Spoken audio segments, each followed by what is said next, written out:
26 मई 2022 को नरेंद्र मोदी सरकार ने केंद्र में 8 साल पूरे कर लिए। 5 साल पहले कार्यकाल के और 3 साल दूसरे कार्यकाल के। रिजर्व बैंक की एक रिपोर्ट के अनुसार इन 8 सालों में मोदी सरकार ने देश के अंदर इंफ्रास्ट्रक्चर डेवलपमेंट और सोशल सेक्टर की योजनाओं पर करीब 100 लाख करोड़ रुपए खर्च किए। निर्माण कार्य भी ऐसे हुए जो देश ही नहीं दुनिया में भी मील के पत्थर साबित हुए।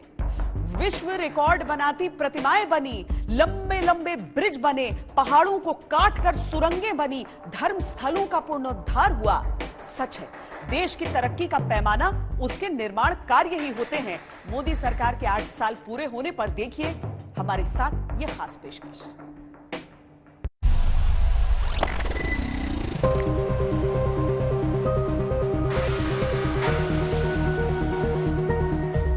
साल असंभव को संभव बनाने वाले। अटल टनल भारत के बॉर्डर इंफ्रास्ट्रक्चर को भी नई ताकत देने वाली ये विश्व स्तरीय बॉर्डर कनेक्टिविटी का जीता जागता प्रमाण है। 8 साल दूरियों को जोड़ने वाले।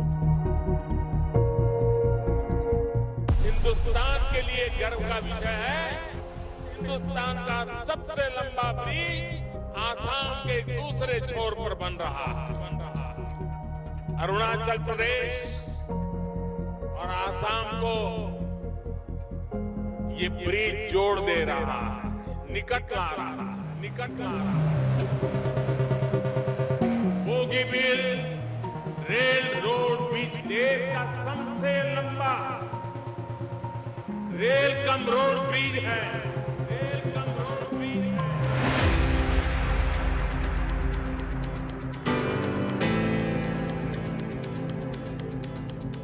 8 साल नई बुलंदियों को छूने वाले। ये वो पल होता है जो किसी राष्ट्र के इतिहास में हमेशा के लिए दर्ज हो जाता है, हमेशा के लिए दर्ज हो जाता है। भारत के वर्तमान ने अपने इतिहास के एक स्वर्णिम पृष्ठ को उजागर करने का काम किया। ऐसे लौह पुरुष सरदार वल्लभ भाई पटेल को मैं शत शत नमन करता हूं, नमन करता हूं।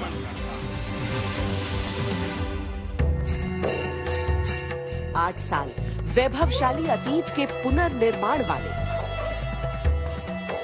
जैसे ही कोई काशी में प्रवेश करता है, सारे बंधनों से मुक्त हो जाता है।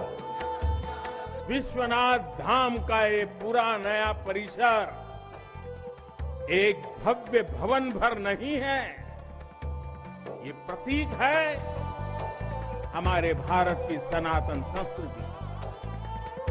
ये प्रतीक है हमारी आध्यात्मिक आत्मा का। ये प्रतीक है भारत की प्राचीनता का, परंपराओं का। 8 साल दूरदर्शिता वाले। भारतीयों द्वारा भारतीयता के विचार से ओतप्रोत भारत के संसद भवन के निर्माण का शुभारंभ हमारी लोकतांत्रिक परंपराओं के सबसे अहम पड़ाव में से एक है।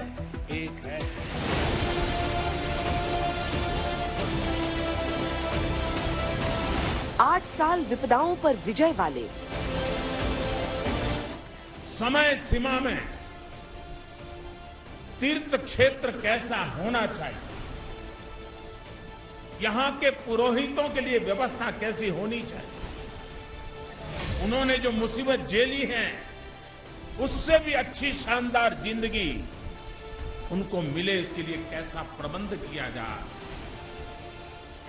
इसको मध्य बिंदु रखते हुए केदारनाथ की भूमि को अनुकूल कांस की पुनर्निर्माण की योजना खाका तैयार। 8 साल शहीदों को श्रद्धांजलि वाले।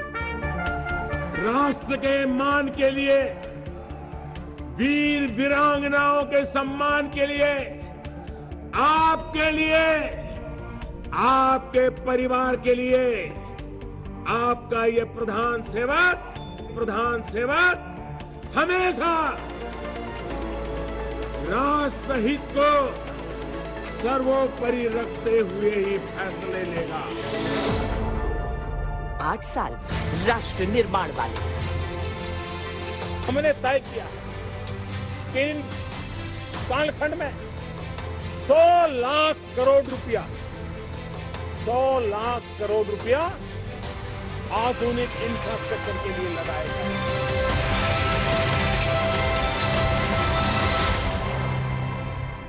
नरेंद्र मोदी जब मुख्यमंत्री थे तो उन्होंने गुजरात में स्टैच्यू ऑफ यूनिटी का शिलान्यास किया। पीएम मोदी ने 31 अक्टूबर 2018 को सरदार पटेल की 182 मीटर ऊंची प्रतिमा का उद्घाटन कर दिया। स्टैच्यू ऑफ यूनिटी दुनिया की सबसे ऊंची प्रतिमा है। ये कला, वास्तुशिल्प और इंजीनियरिंग का बेहतरीन समावेश है। प्रधानमंत्री मोदी के 8 साल के सबसे शानदार विकास और निर्माण कार्यों में से एक स्टैच्यू ऑफ यूनिटी।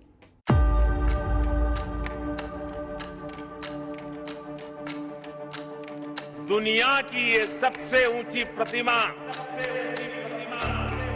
उस व्यक्ति के साहस, सामर्थ्य और संकल्प की याद दिलाती रहेगी।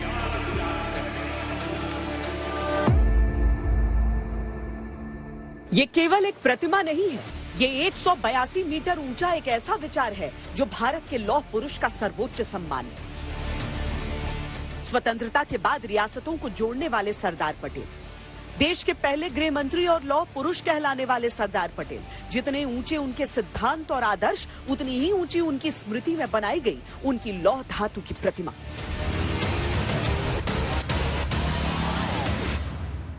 किसी भी देश के इतिहास में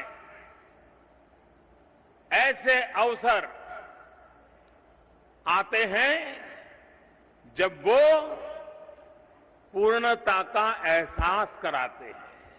ये वो पल होता है जो किसी राष्ट्र के इतिहास में हमेशा के लिए दर्ज हो जाता है। आज का ये दिवस भी भारत के इतिहास के ऐसे ही कुछ क्षणों में से एक महत्वपूर्ण पल है। स्टैच्यू ऑफ यूनिटी दुनिया की सबसे ऊंची प्रतिमा है। सरदार सरोवर बांध पर स्थित 182 मीटर ऊंची ये प्रतिमा जब दुनिया की दूसरी प्रतिमाओं के बरक्स खड़ी होती है तो सरदार पटेल के व्यक्तित्व, प्रधानमंत्री मोदी के विजन और भारत के रुतबे की कहानी बयां करती है।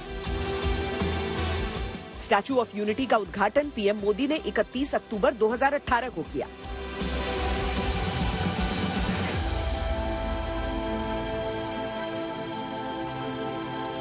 स्टैच्यू ऑफ यूनिटी एक ऐसा स्मारक है जो कि इस देश को जिन्होंने यूनिफाई किया, सरदार वल्लभ भाई पटेल ने, जिसको बहुत कम चर्चित किया गया, बहुत कम पढ़ा लिखा गया, उसको एक स्मृति चिन्ह बनाने के लिए, एक प्रतीक बनाने के लिए, उस यूनिटी को, एक नेशनलिज्म को दिखाने के लिए उस चीज़ का एक कंस्ट्रक्शन किया गया। और उसमें कंस्ट्रक्शन ही नहीं किया गया, उसमें एक देश की भावना को जोड़ने का प्रयास भी किया गया।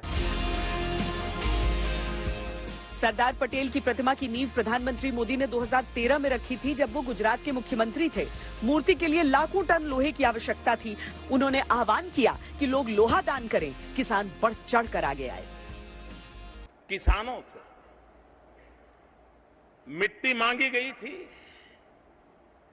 और खेती में काम किए गए पुराने औजार इकट्ठे करने का काम चल रहा था।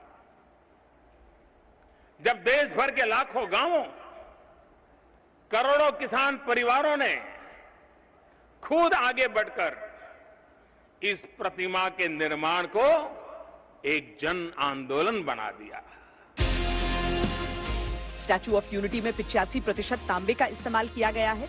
इस प्रोजेक्ट में 1,70,000 क्यूबिक मीटर कंक्रीट लगा है, 2,000 मीटर टन ब्रॉन्ज लगाया गया है। इसके अलावा 5,700 मीट्रिक टन स्ट्रक्चरल स्टील और 18,500 मीट्रिक टन रीइंफोर्स्ड ब्रास का इस्तेमाल किया गया है। इस मूर्ति को बनाने में करीब 44 महीनों का समय लगा है। जानकारों के अनुसार यह प्रतिमा 180 किलोमीटर प्रति घंटा की रफ्तार से चलने वाली हवा में भी स्थिर खड़ी रहेगी। ये 6.5 तीव्रता के भूकंप को भी सह सकती है।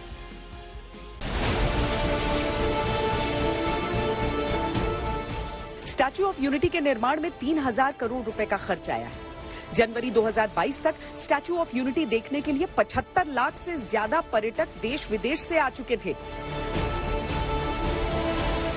जबकि इस अंतराल में कोविड के कारण कई महीने पर्यटन बंद भी था।